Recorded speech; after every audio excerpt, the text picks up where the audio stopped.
Wednesday night on ESPN, it's Game 5 of the Eastern Conference Finals back in Cleveland with the series tied at 2 games apiece. Check it out at 8:30 right here on ESPN and also on the ESPN app if you're not sitting still.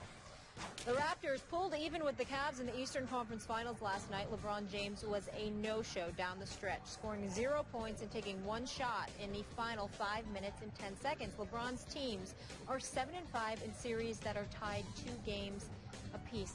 Stephen A., how much trouble is Cleveland in? Well, they're in trouble themselves because they still have home court advantage. They can protect their home court. But I think that Toronto's exposing a few things about them, and it's bringing into question who's going to step up with LeBron to produce. And a legitimate argument could be made that while I started off the show getting on them that you can't be the superstar and attempting just 1 shot in the last 5 minutes, a legitimate argument could have been you attribute that to fatigue. Another legitimate argument could be made that you're looking for somebody else to step up because you're trying to find out who's going to be ready to run with you because you still got 2 home games as a worst-case scenario in all of this. I'm just of the mindset that, again, Kevin Love getting benched in the 4th quarter is a bad sign.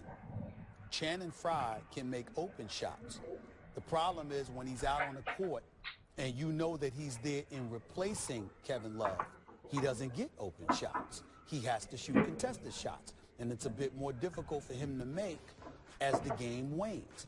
Kyrie Irving scores, but it's usually at the expense of the team because he's dribbling the ball too much and not making the right pass and moving the basketball when he does score. And J.R. Smith is a model of inconsistency. I'll say exactly what I said about J.R. Smith after last year's NBA Finals. J.R. Smith and I go back a long ways. I've known him for years. I know I'm covering him with the New York Knicks. He is a guy that is absolutely electric when he's making his jump shot. Absolutely non-existent when he isn't. It makes no sense whatsoever because he can go to the free throw line and make free throws. I do not understand why he does not put the ball on the floor and try to go to the basket and get fouled. But he never does. When he's missing his jump shot, he disappears.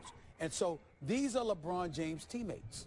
And as a result of that, and then you've got Tristan Thompson, who's as nice as can be and a workman-like guy who just got a huge $80+ million contract. And Bismack Biyombo is outplaying you 40 to 17 rebounding advantage, 7 blocks to 2 blocks. Really? Really?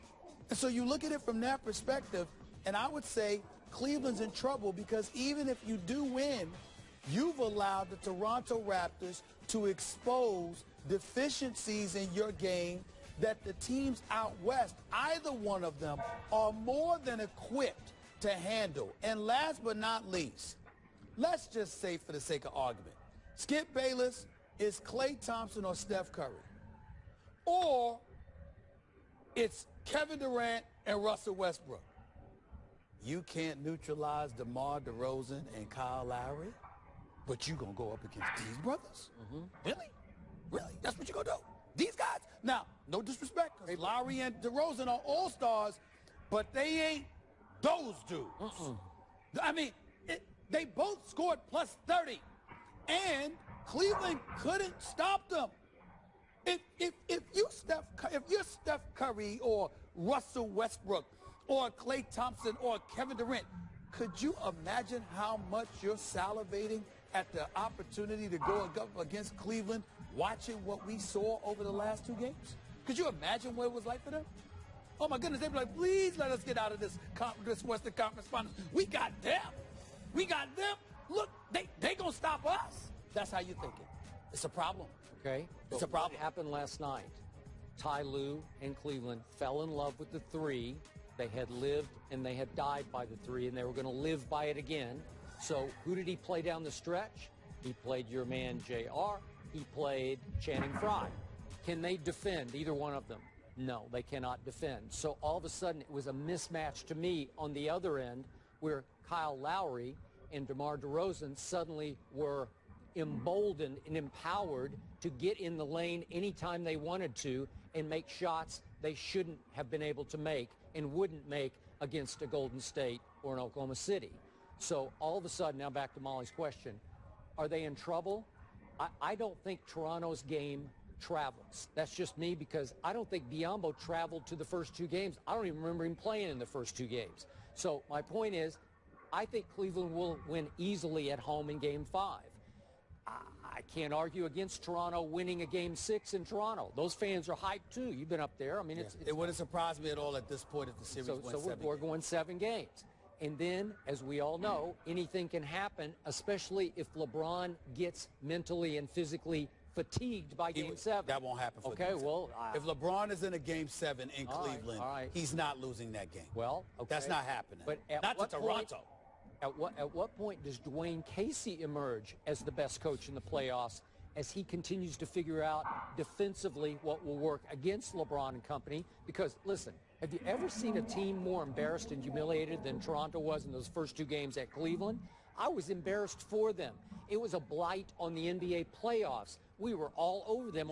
You called their defense, you said mannequins. Mannequins. But they were mannequins. Well, I don't have the paint numbers. No. I thought it was a very astute observation. That was a good line. But LeBron's the average length of shot was, what was it, 1.6 feet? You know, it's like he was just dunking. All 17 of his shots in the first 2 games came from inside. Okay. Now you can't get on the inside. Can't get on the inside. Okay, so will that travel back to Cleveland? I don't know. Would it travel back for Game 7?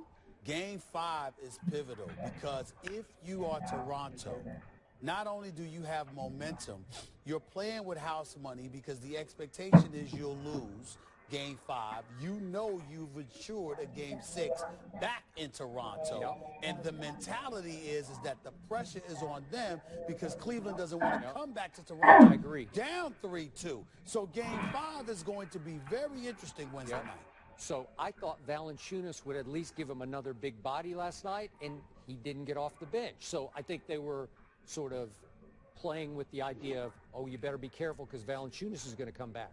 Will he come back for Game 5? You know what? Why bother? Because, why not bring him back for Game 6? Well, you could, because, again, this happened in Toronto.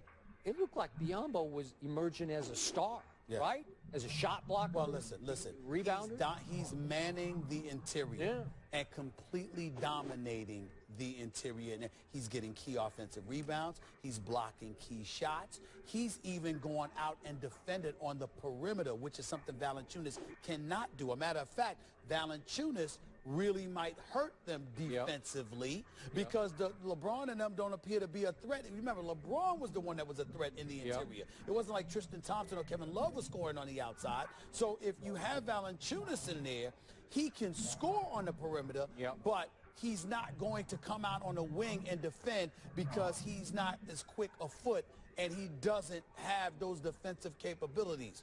Biyombo does. Yep, he does. And that makes things interesting. Final question. Will Kevin Love continue to play like that little kid that he plays in the insurance commercial, you know, with the big head and the little body? I love Nuggets. But is he going to play like that little kid? I love Nuggets. I just told him the other day, I do like the commercial with him when he's talking about that, when he's dancing or when he's talking about how he loves Nuggets. The only part I hate about that commercial is that DeAndre Jordan coming down with that damn dress. That bothers me. It's just me. It's just me, DeAndre. You know what I'm saying? Maybe it's the goatee. I don't know. Yeah, dropping dimes. Yeah. Dropping dimes. Throws you off a little. The costume choice there. We got it. All right, when we come back, Tom Brady will be heading back to court as the Deflategate saga continues. Does his legal team have the edge now? We debate it.